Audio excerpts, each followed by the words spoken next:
Welcome to the IISS this afternoon. In the last 16 months, the political landscape of South Asia has undergone a significant change, with national level elections and new governments taking charge in Pakistan, India, and last month in Afghanistan, along with the return of government in Bangladesh.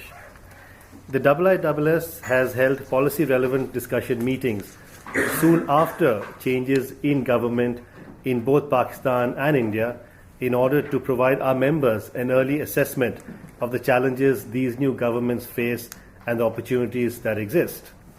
In the same manner, we are this afternoon discussing Afghanistan's first democratic transition of power and the new national unity government of the country. President Ashraf Ghani is the country's second post-Taliban president, and Abdullah Abdullah is the new chief executive.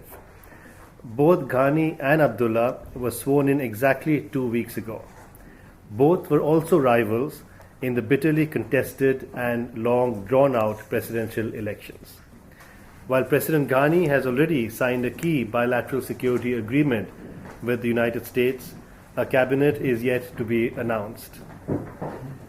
To provide an early analysis and assessment of the new Afghan government, I am delighted to introduce Dawood Azami, an award-winning senior BBC journalist and scholar. Dawood is currently a senior broadcast journalist for the BBC World Service, having earlier served as the BBC World Service Bureau Chief and editor in Kabul. He is also a visiting lecturer at the University of Westminster in London. Dawood was the youngest recipient of the BBC's prestigious Global Wreath Award for Outstanding Contribution in 2009, and in 2011 was selected as a young global leader at the World Economic Forum. Dawood, the floor is yours. Thank you very much, Rahul, for your kind introduction, and I'd like to thank the IISS for inviting me to speak here, and I commend you for coming here on a rainy day. Rahul mentioned the future, and as you know, predicting the future is not an easy thing to do. In my view, three types of people make predictions: brave, fool, and genius. But I wouldn't be making any predictions, but I will garner the courage to share with you my views on how things might take shape in the next few years in Afghanistan. But I should make it clear that any views and opinions presented here are solely mine, and they do not represent those of my organization. I had a very beautiful PowerPoint presentation, but there is apparently a leak here, so I cannot do that. As you know, since 2001, each year has been called a critical year for Afghanistan, but 2014 is undoubtedly the most critical year for the country. Afghanistan has been in a triple transition period: political transition, security transition, and economic transition. Political transition is the most important and is the one on which everything else rested. So with the transition of power, that is almost complete. Security transition is underway, but officially it completed last year in June, when Afghan security forces took the lead from NATO, and they are responsible for all the security operations throughout the country. But when it comes to main challenges for the new government, there are three: governance, development, and security. And when one improves, it will have an impact on the other. So three of them impact each other. It's a new beginning. Is the third presidential election since the fall of Taliban, and it is, as Rahul mentioned, the first democratic transfer of power.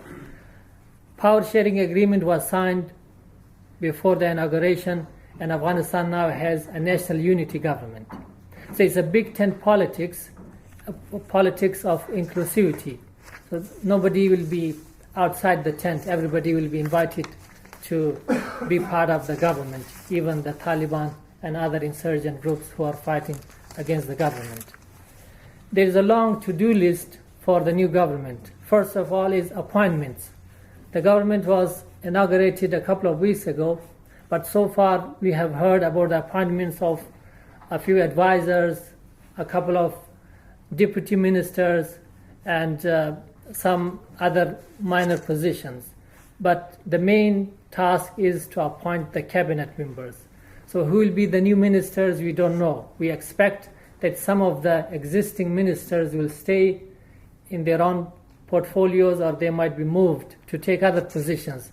But the new government will also appoint governors for the provinces and heads of independent directorates, the chief of the central bank, chief justice, attorney general, the head of the intelligence agency. So these are all new posts that will be coming in the next few weeks and months.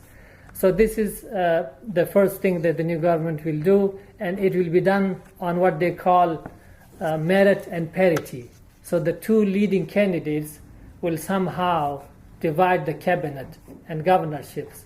So they are still discussing how to do that, but apparently some ministries will go to Abdullah's team and others will go to Ghani's team.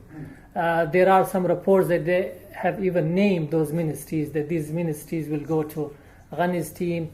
For example, there are reports that Defense Ministry will go to Abdullah's team and Interior Ministry will go to Ghani's team. So they have divided ministries or cabinet into sectors: defense or military sector, economy, which has finance ministry and trade ministry. So one will go to one team, the other will go to the other team. And then education and rural development. So that's how they have divided the ministries. Another important thing for the new government to do is the constitutional amendment. So they have agreed that within 2 years they will amend the constitution to create the post of executive prime minister. Now, as you know, Afghanistan has created a new position of chief executive. So this will become an executive prime minister. The current constitution is presidential. President has got all the powers. It's more or less like the US system. But within 2 years, the idea is to have a system like in France or in Russia, where the president has main powers, but there is an executive prime minister. So that is the idea. They have agreed to do that through Aloe Jirga in the next 2 years. So there will be a grand traditional assembly of elders to discuss these amendments. Reforming the system and institutions is another key item on the to-do list, and they will improve governance by merging some directorates and ministries and creating new structures in the system. Decentralization is another thing they want to do in the next year or so. Most power is now based in Kabul. They want to transfer some power from the center to provinces. Electoral reform is another key item on the agenda. As you know, there were allegations and accusations during the presidential elections. So they want to have an independent and neutral election commission for next elections. And issuing electronic ID cards is also part of that to prevent electoral fraud. So this is another item on their agenda. Parliamentary elections. Within a year, Afghanistan will have parliamentary elections. The term of the current parliament will end next year, in autumn next year. So there will be another election. The idea is to have a reformed election commission and perhaps issue electronic ID cards before the parliamentary elections. So there are some other items on the to-do list, but these are the main ones that I mentioned. But the most important thing will be for the national unity government to work. It will be a challenge for the two teams to work as one team. And as you know, they fought a very bitter campaign during the election period. So replacing that competition with cooperation will be a big challenge for both leaders and their teams. Ghani and Abdullah complement each other. They come from different backgrounds. They have different teams. They can complement each other. But how to replace that competition with cooperation will be a challenge. They both have expressed a vision and commitment to improve things in Afghanistan, but how do they do that? How do they effectively and smoothly run the new government will depend and will test their leadership skills in the next few years. And governance, as I mentioned earlier, is key on the agenda of both teams, both leaders. They have said that they want to reform all the sectors and areas. They want to appoint efficient and capable people. And Ghani has already appointed a special envoy on reform and good governance. So his job will be to monitor different institutions, including ministries, and to improve governance. Tackling corruption is another item that they want to improve. Ghani will lead a new procurement board, delivering public services and winning public trust. So that's how they want to reform the system. But as you know, security will remain the biggest challenge for this government too. BSA and SOFA were signed on 30th of September. So BSA means that there will be a different relationship when it comes to military issues between Afghanistan and NATO and the rest of the world. There will be around 20,000 troops, international troops based in Afghanistan after 2014, and around 10,000 of them will be American forces. So they will have two roles, counter-terrorism and advisory role. So most of it will be advisory, training the Afghan security forces, advising them, mentoring them, and equipping them. But the U.S. contingent will also have a counter-terrorism role. So if they felt that there is a threat by Al-Qaeda or other international militant groups, they will carry out attacks. But the day-to-day fighting the Taliban and other insurgent groups will be left for the Afghan forces, but they will get support if required. The U.S. forces will not be engaged in day-to-day fighting with the Taliban from next year. Withdrawal and transition is taking place. By the end of 2014, all the international combat forces will leave Afghanistan, and Afghan forces will be on their own in many areas, but they will get the support, especially air power, support in intelligence and surveillance, and equipment. Enhancing NSF, Afghan National Security Forces capabilities, is on the agenda of NATO and the US especially. We have seen this year that there has been a surge in attacks throughout the country. Taliban are on the offensive. Actually, this summer has been the toughest in the past 12 years. Afghanistan has never seen that many attacks, that many big attacks in the past 12 years as it has been seeing this summer. The figure that I got about the casualties of Afghan National Security Forces is around 10,000 in the past 6 months. So 10,000 Afghan soldiers and police were either killed or injured in the past 6 or 7 months. Even today there were 2 or 3 suicide attacks in different parts of the country. But NSF, Afghan Security Forces, are in the lead. They are leading most of the military operations. They are on their own in many parts of the country. They have proven that they can fight on their own, even without the support or with a little support from the international forces. Their performance has been considered well, although their casualties are high. There are questions about the sustainability of such high casualties. Equipment, logistics, and surveillance continue to be an issue, and Afghan Air Force doesn't exist. A functional Air Force doesn't exist in Afghanistan, so they mostly rely on NATO and US Air Force. So the idea is for Afghanistan to have a proper Air Force by 2017. So that's still in the making. But the ground forces performance is relatively better. A related issue to security is talking to the Taliban to talk or not to talk will be a big question for the new government. There are people on both sides, the insurgents and the government and their backers, that they can win militarily. But the past 12 years have shown that an outright military victory is unlikely in the short term for the Taliban and the government.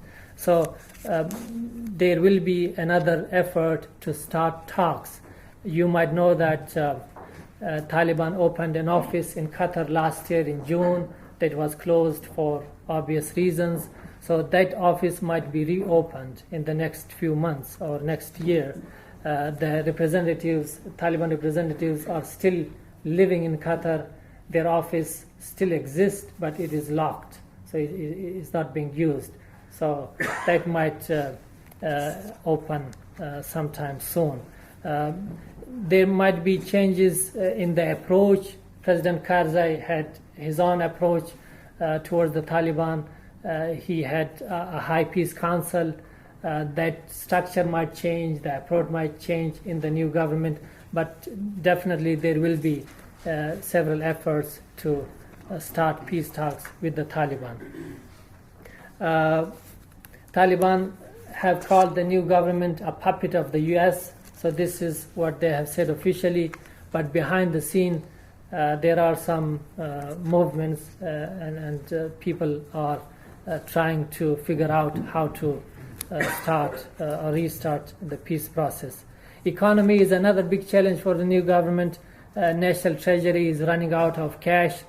During the election campaign, a lot of people were unwilling to invest in Afghanistan, and some of them who had invested in Afghanistan took their money to other countries. So earning that trust will be a big challenge for the new government. NATO ISAF has been one of the biggest employers so far. There were more than 100,000 NATO international forces in Afghanistan, and that sector provided jobs to hundreds of thousands of Afghans. So unemployment will be a big issue for the new government. Unemployment is around 35 to 40% at the moment. Economic growth will slow down next year because economic aid will also be reduced from next year. So not only military expenditure will be reduced, foreign aid will also reduce. Reviving the economy, creating jobs, increasing revenues, and helping the investors to come and invest in Afghanistan are all economic challenges that the new government is facing. And opium is another big problem. Opium cultivation is record high in Afghanistan, despite the money that the US and other members of the international community spent. The US alone spent around $8 billion to tackle the drug production in Afghanistan. But with the passage of time, drug production and opium poppy cultivation has increased in Afghanistan. So that will be a big challenge for the new government. Ghani has said that he wants to create jobs to tackle the drug issue. He says that he wants to raise the wages of the average Afghan from $1 to $4. So that will automatically reduce the drug production. He says that it will be nonsensical for an average farmer to cultivate opium poppies if they are earning around $4 a day. And he also said in one of his speeches that on average, if a country has $1,000 per capita income, that country will not produce drugs. So he will test that now in Afghanistan, whether it will work or not. Foreign policy is another big challenge. He has 5 circles of his foreign policy. In the first circle, there are neighboring countries, then Islamic countries. And the third circle, there's the US, EU, and Canada. In fourth circle, he has put Asian states. And in the fifth circle, he has got international organizations such as the World Bank and IMF. But most of his time will be spent with Afghanistan's immediate neighbors. He had a message for neighbors in one of his speeches. He said that don't gamble on our destruction, accept our hand of friendship, reject it, and you will be the losers. So this was his message for the neighbors. Afghanistan, as you know, has been living in a difficult neighborhood. There are regional rivalries and competitions. And in fact, the great game didn't end in Afghanistan. It might have ended for other countries or other players. For Afghanistan, it continues.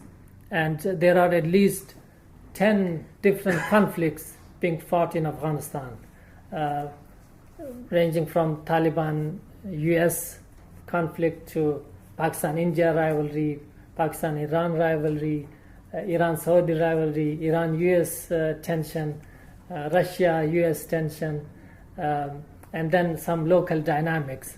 So these all conflicts have made Afghanistan a perfect cockpit of conflicts.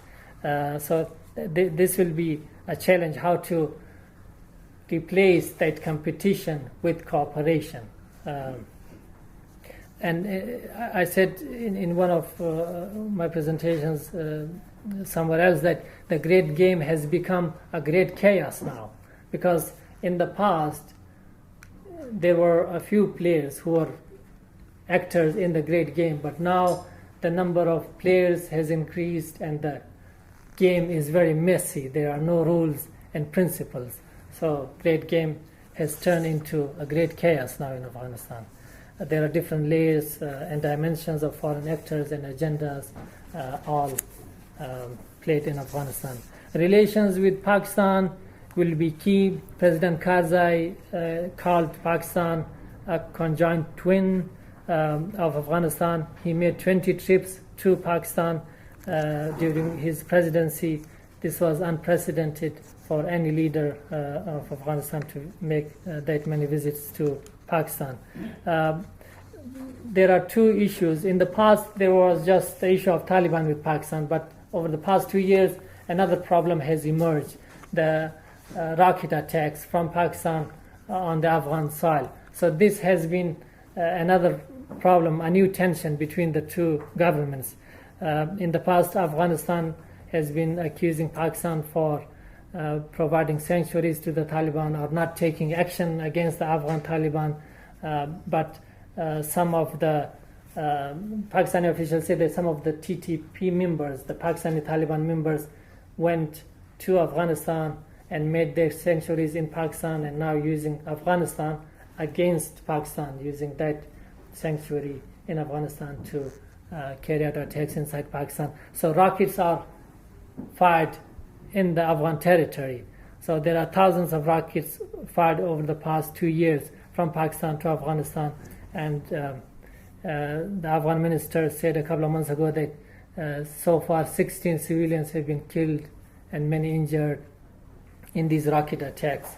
So this is a new problem in addition to the problem or the issue of Taliban. So how the two countries find a common ground to deal with these two problems will be a very big part of the new government's foreign policy. When it comes to the region, Ghani is very keen on trade and investment. Cooperation and connectivity are very important for him. He has mentioned the pipelines, he has mentioned trade, he has mentioned using water not only for Afghanistan but for the rest of the region. He mentioned that only the Amur River in the north of Afghanistan has the capacity of producing 10,000 megawatt electricity. So it will be enough not only for Afghanistan, but it can also be exported to neighboring countries. So he will be focusing on these areas in the next 5 years. But of course, a million things could go wrong. One of them is that Afghanistan is no longer on world's priorities because there are new theaters opening up. There are more important problems for the West. IS or ISIS or ISIL is a new problem. The national unity governments breaks apart is another possibility or another thing that can go wrong. Massive Taliban gains, another possible problem, and ISIS making some gains in that part of the world, in Afghanistan, Pakistan. So there's another possibility. They've been trying to get some people, get some support in Afghanistan, Pakistan. So this is one of the key targets for the IS. There were some pamphlets distributed in September in Afghanistan, Pakistan border areas. So we don't know whether some groups will join the IS or not. But we know that some people from the region have gone to Iraq and Syria and are now fighting for the IS. Withdrawal of U.S. military and civilian aid is another possibility, but so far the international community has pledged that it will fund Afghan security forces and it will give $5 billion. The cost of the Afghan military forces, security forces, is $5 billion a year. So the international community has pledged that it will be providing that $5 billion annually to Afghanistan, plus $4 billion for reconstruction and development. So if that aid is going to Afghanistan, it means the government can survive. They might lose some territory to the Taliban, but an outright military victory for the Taliban is unlikely in the near future. This has been called a transformational decade for Afghanistan from 2015. Global engagement will continue, as many members of the international community have said. There is a vision and a viable framework. Aid, trade, and investment will be the key words.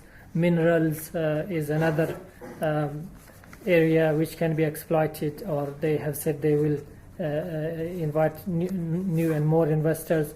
BSA will give that boost to morale of the Afghan security forces, although 10,000 troops is not enough, but it has a stabilizing effect on the overall situation in Afghanistan, and it has symbolic significance. And the other possibility is a political settlement with the Taliban. If that happens, things will be fine. We don't know whether that will happen in the next year or two. President Obama has said that he will withdraw the 10,000 troops that he will leave in Afghanistan next year by the end of 2015. So by the end of 2015, there will be 5,000 U.S. troops based in Afghanistan. And by the end of 2016, just 1,000 will be left. So that will be the end of his second term. So the idea is that it's more about domestic politics, because he wants to end 2 wars before his second term ends. But we don't know how the situation will be in Afghanistan.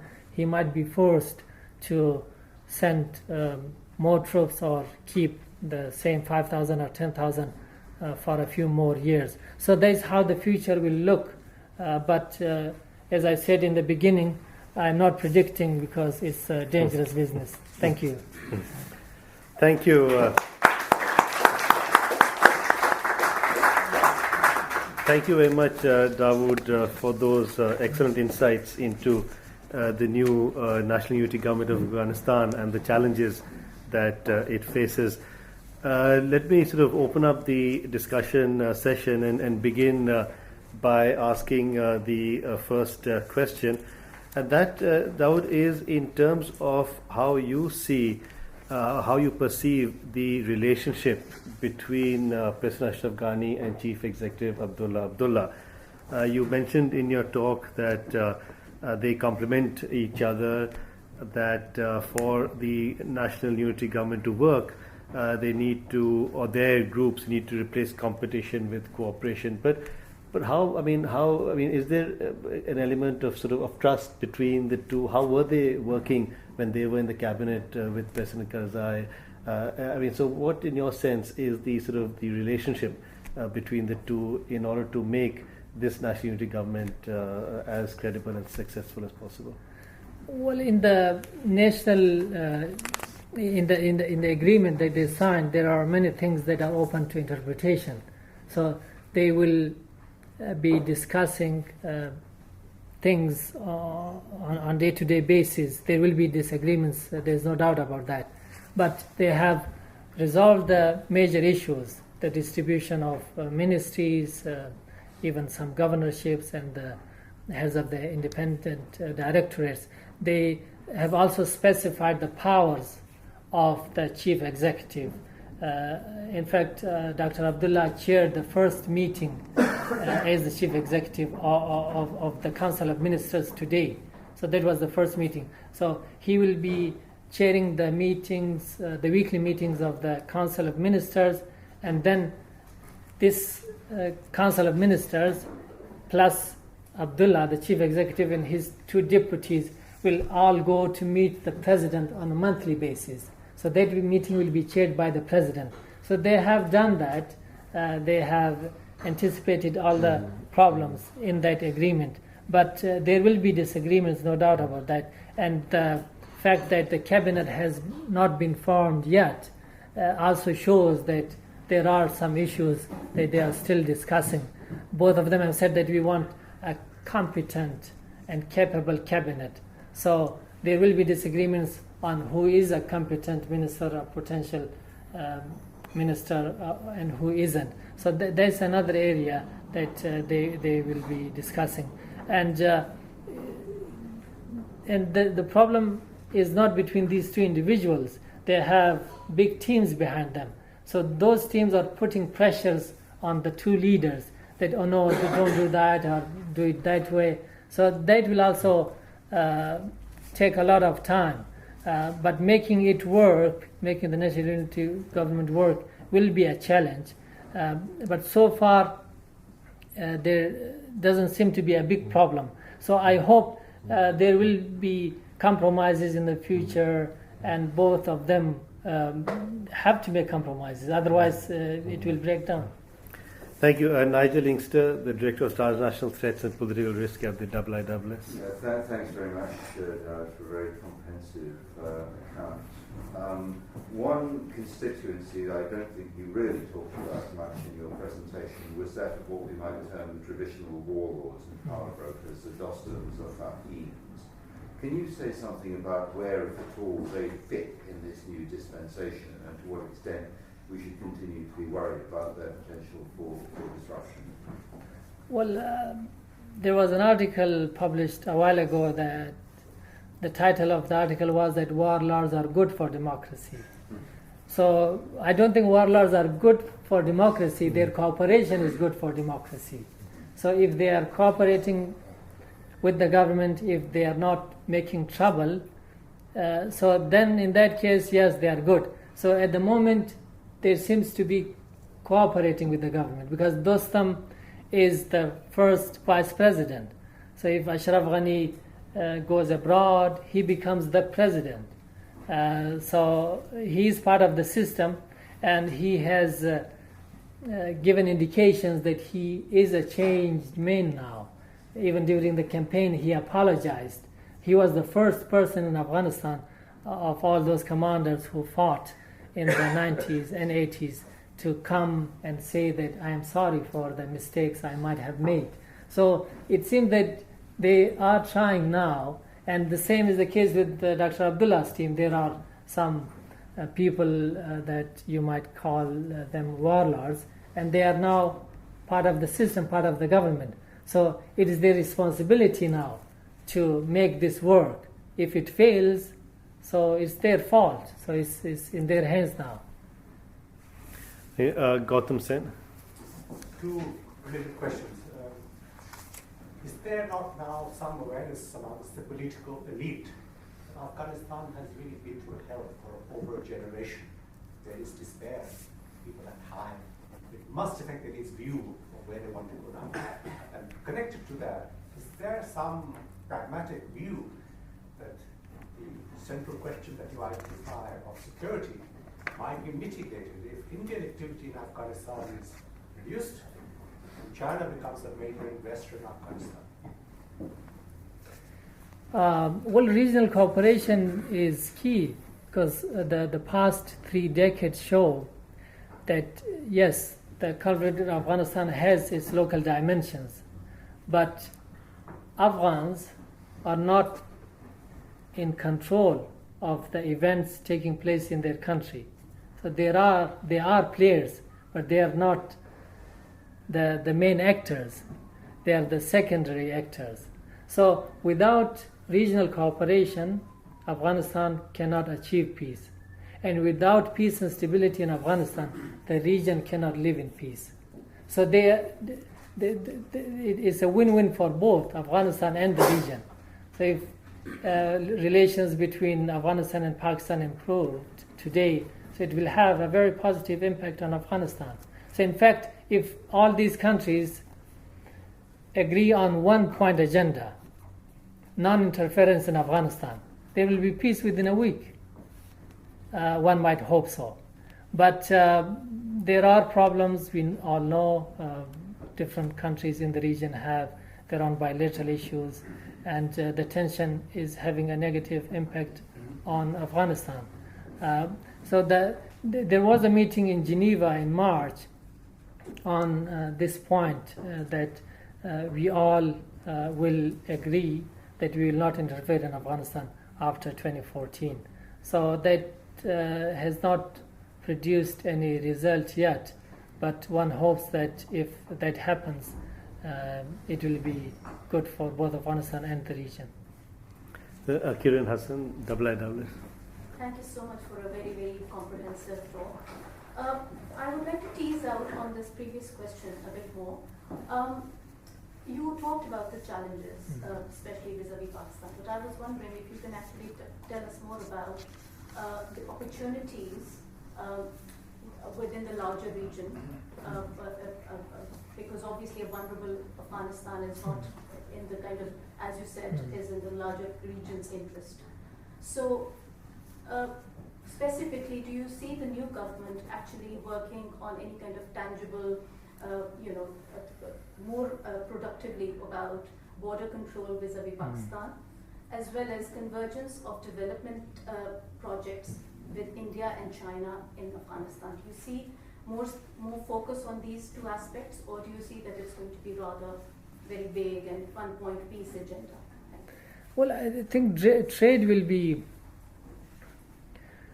the main thing that will connect the countries in the region. You might have heard a couple of days ago there was some development towards CASA 1000, the electricity grid from Central Asia via Afghanistan to Pakistan. So the price was agreed upon a couple of days ago, and it was welcomed in Pakistan.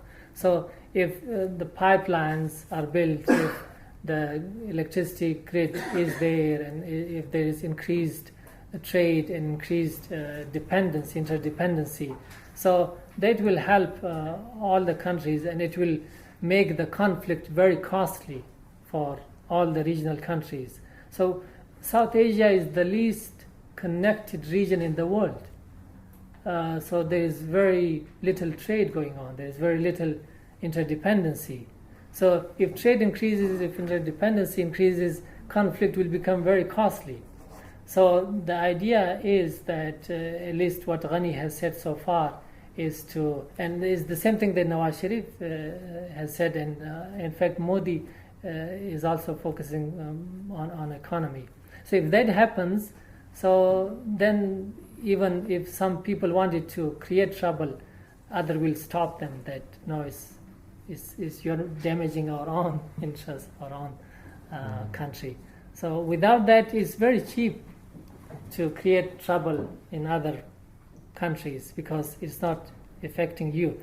And in fact, that situation in Afghanistan is now such that it's exporting that instability to other countries. Now you see the situation in China, in Western China. So China is very worried. So that's why they are keen to play a bigger role in Afghanistan to stabilize Afghanistan. Look at Pakistan. I mean, half of the country is in turmoil. So it's a blowback from Afghanistan. So we don't know. Trouble might start again in India. So Central Asian countries are very worried. Iran, Russia. So that's why they met in Geneva in March to discuss how to deal with the situation after 2014. So that meeting will take place again. There's a meeting in China at the end of this month, Istanbul process. So Ghani will go there to discuss Afghanistan after 2014 and how the region can help. The next one, yes, please. The next one. Vinod Kumar, Members Institute.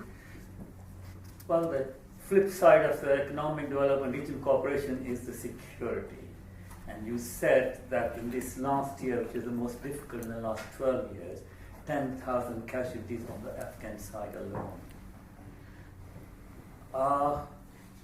And if either side believes that they can win militarily, there can't be peace. Do you think with this level of security, casualties, is the Afghan security forces equipped to meet the challenge, increased challenge from the Taliban?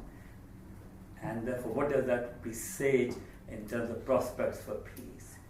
Do the significant sections in Taliban believe that the talks are more important or military victory? Well, there are two narratives in the Taliban. Some of them say that we need to talk, and we need to talk now. Because if they don't talk, time is running out. The Afghan security forces are becoming stronger. They are better equipped than 5 years ago or 2 years ago.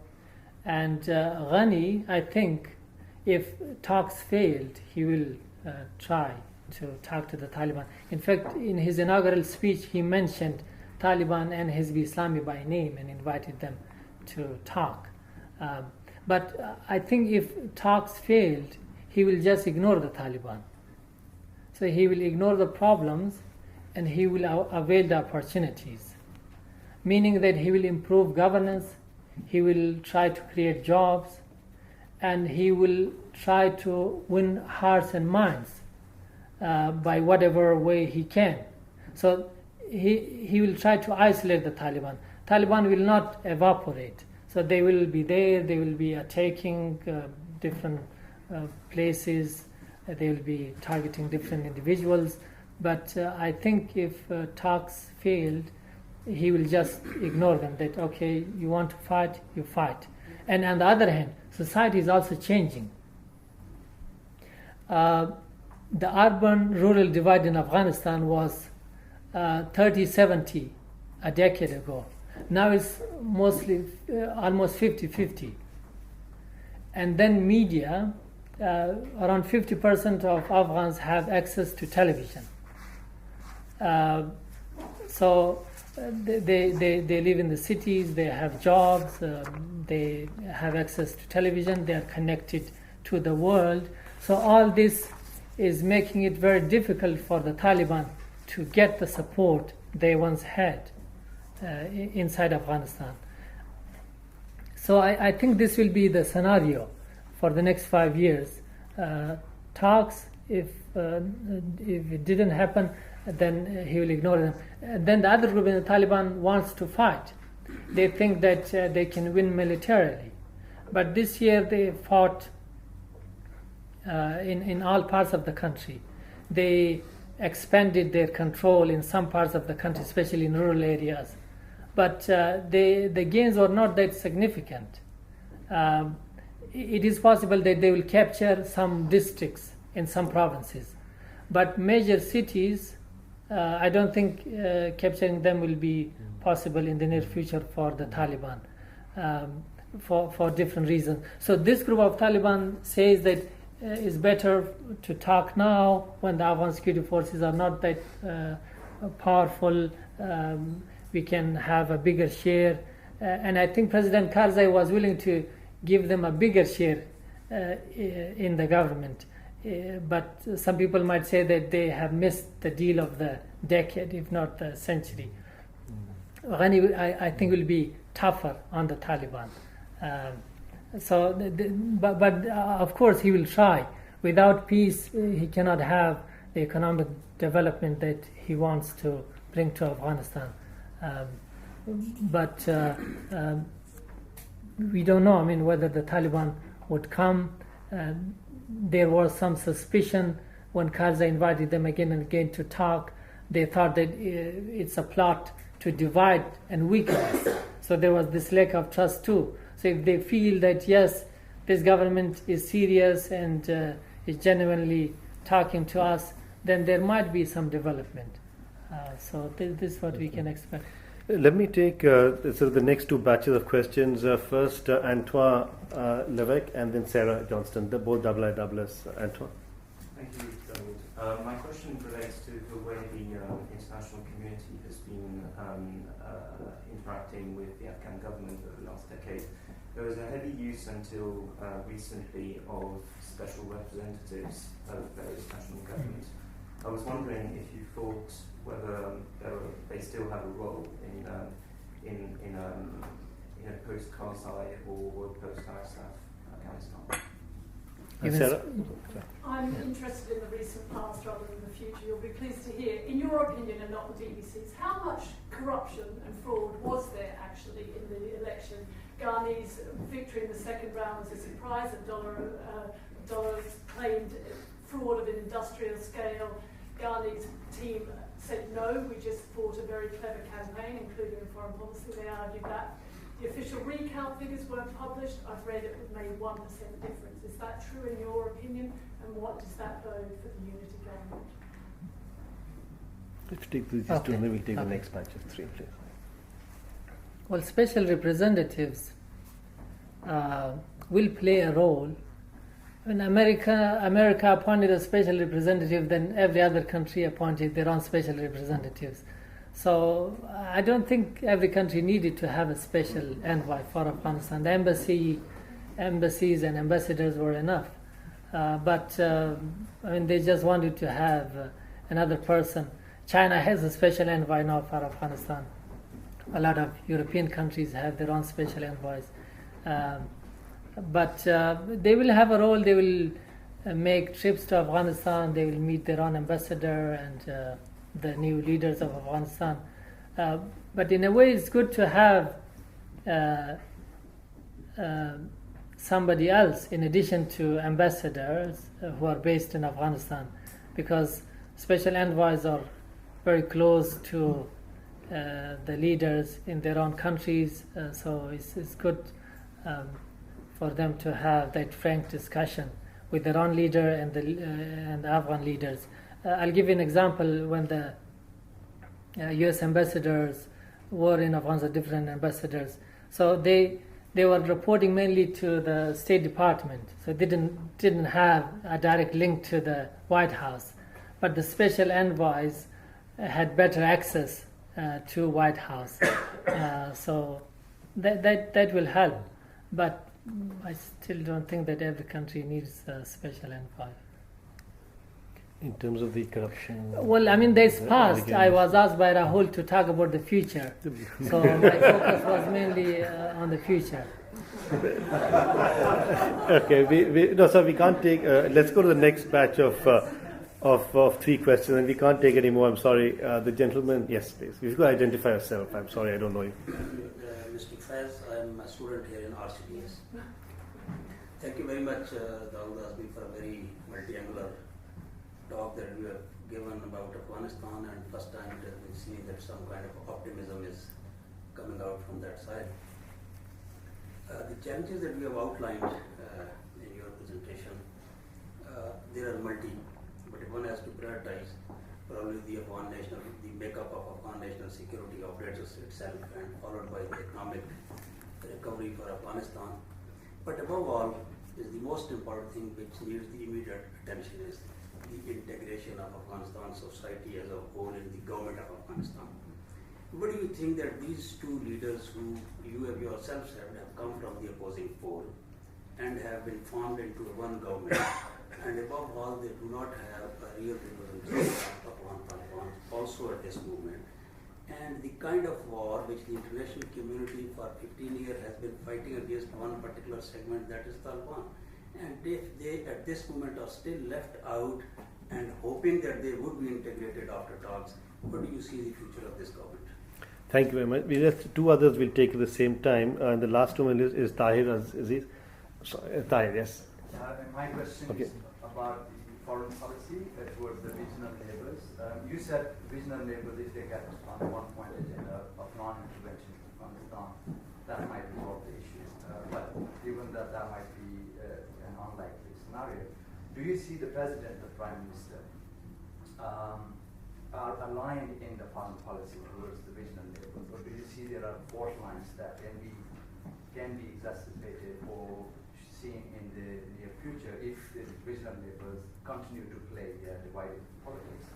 Because we, often hear is that one of them is pro-India, or the other one is pro-Pakistan. I mean, these kind of things are there in the media, but how do you see that, or are they very much united and coherent, and they will have a very clear foreign policy? Okay, maybe if you take these two, and then there's one more batch of two, and then we'll end. So on integration in Afghan society, I think ethnic tensions have been exaggerated in the media.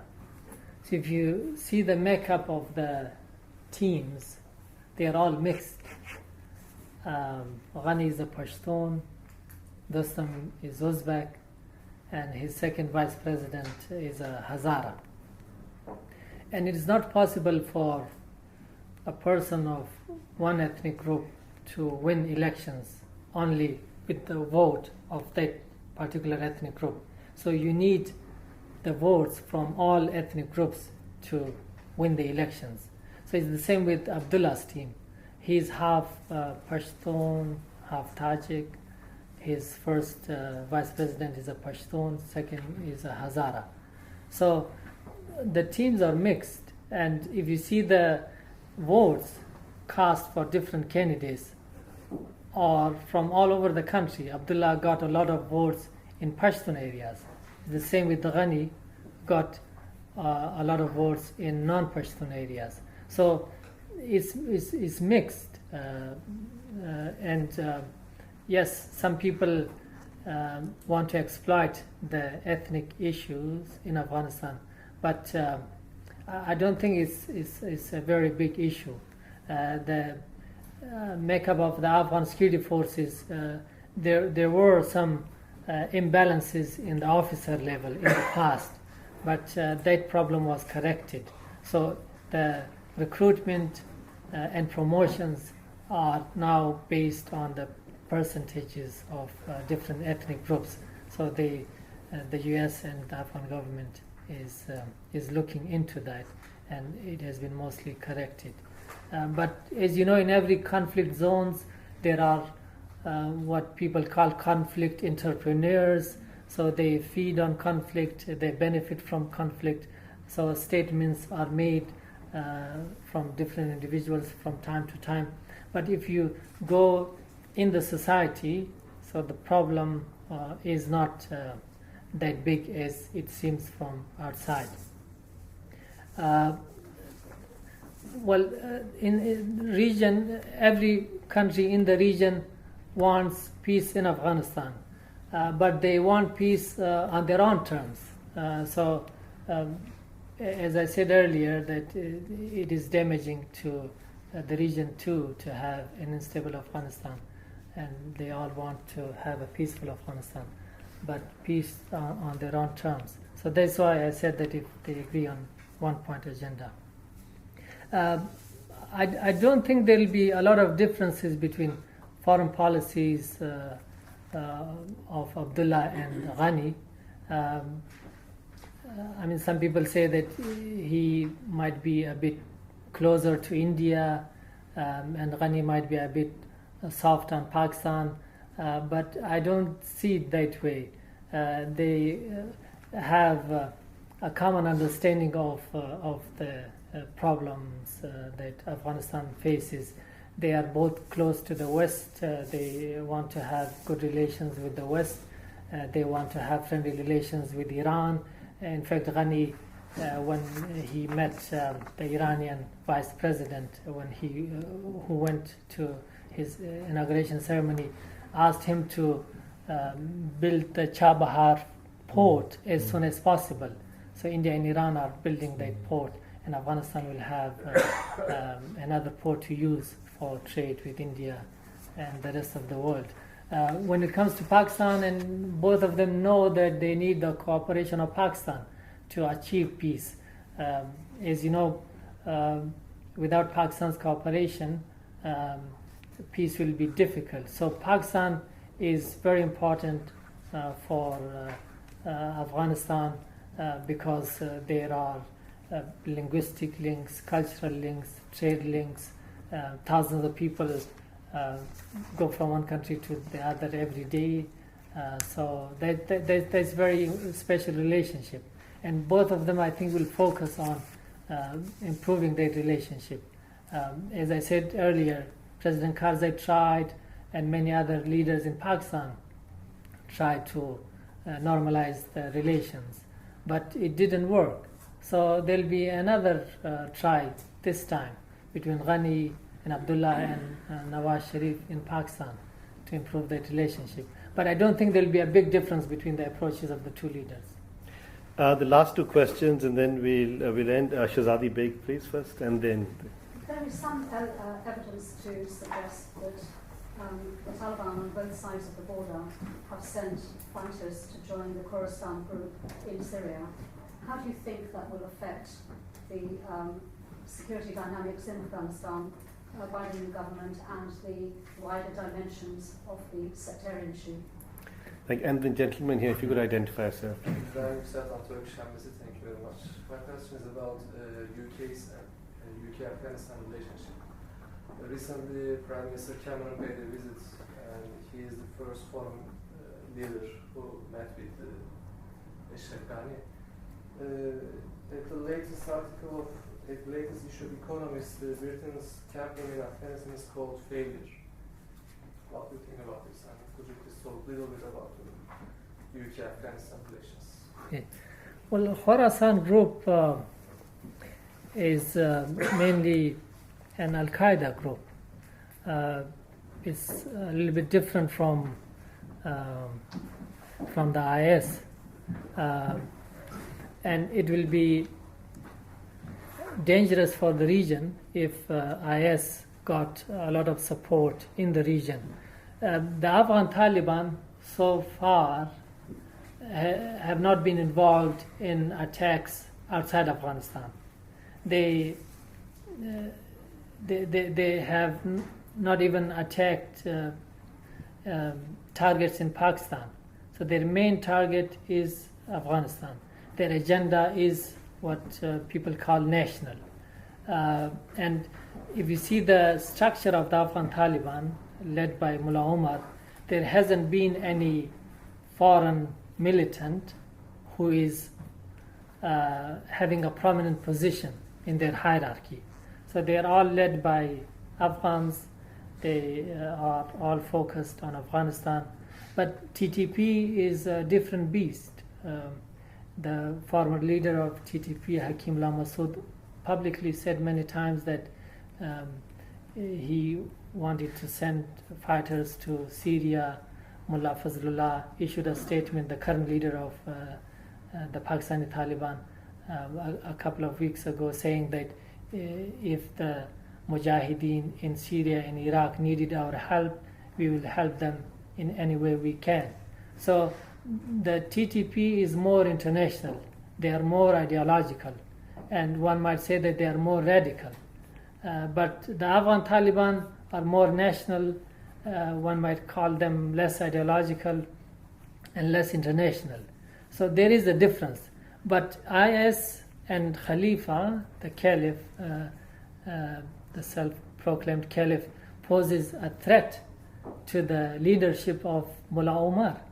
So Mullah Omar's title is Amirul Mu'mineen, the leader of the faithful. He is the leader of the Taliban. So if there is another leader in the form of Caliph So is Mullah Omar a subordinate of the Caliph, or is Caliph working for Mullah Omar? So the Caliph, I mean, historically is a higher position. So that will pose a challenge to the overall structure of militant groups in the region. So if IS got a lot of support in the region, that will change the whole dynamics. The militant landscape will change, and there will be more international jihadis, I think, if they got local support. So when that theater calms down, so there will be a renewed focus on Afghanistan-Pakistan region. So some of them might come back to Afghanistan-Pakistan region. So they pose a threat not only to the stability of Afghanistan-Pakistan, but they also pose a threat to the existing militant infrastructure and structure of these militant groups and their ideologies. Quickly, briefly, a minute. UK, Afghanistan, UK. yes. I mean, Just a minute. there's a tradition. Tony Blair was also the first Western leader who visited Afghanistan after the fall of Taliban. So Hamid Karzai became leader of the interim administration in December, and in January, Tony Blair went there to meet and greet him. So it was the same, more or less the same, when David Cameron went to Afghanistan after the Ghani's inauguration, is the first Western leader, because some regional leaders visited Afghanistan before Cameron. Pakistani President Mamoon was there for the inauguration. He stayed overnight. He met Ghani the next day, and then vice presidents of Iran and some other regional countries also visited Afghanistan. So in a way, he wanted to show the international community's commitment to Afghanistan. And there will be a conference that's very important in November on Afghanistan in London. So Ghani will come, and they will talk about development in Afghanistan after 2014. And the UK has invested a lot in Afghanistan. They are especially very good at training the Afghan security forces. So there's a military academy. They are mentoring the Afghan security forces. And UK is also hosting the trilateral summits between Afghanistan, Pakistan, and UK. So the fourth summit was last year. So I think there will be another summit soon, maybe in London or somewhere else, between Nawaz Sharif and Ghani and David Cameron. So I think UK has good relations with Pakistan, has a lot of influence in Pakistan, and it has good relations with the Afghan government too. So they can play the role of a mediator, I think. UK can be a very good mediator. So I think it can be a better mediator than the US when it comes to improving Afghanistan-Pakistan bilateral relations. So that is a special role that the UK can play. Well, thank you very much, Dawood. It's been fascinating, and I think the discussion we've had and the responses to the questions also have been very instructive. I just want to say from the Abdullah side that we're sort of planning to build on this talk, and our next session on Afghanistan is titled Afghanistan and Regional Security, and we'll look at some of the issues that came out in the discussion session, and this will take place on the 22nd of October at the Abdullah from 12 to 1. We are sending an invitation out later this afternoon for this second in our series of lectures on Afghanistan and the neighbors. But with that, I'd like to thank Dawood very much for coming here today. It's been very difficult to get Dawood to speak. I've been trying for over a year and a half, but I'm delighted, Dawood, that you're here today, and I look forward to welcoming you back again as a speaker. Thank you. Thank you.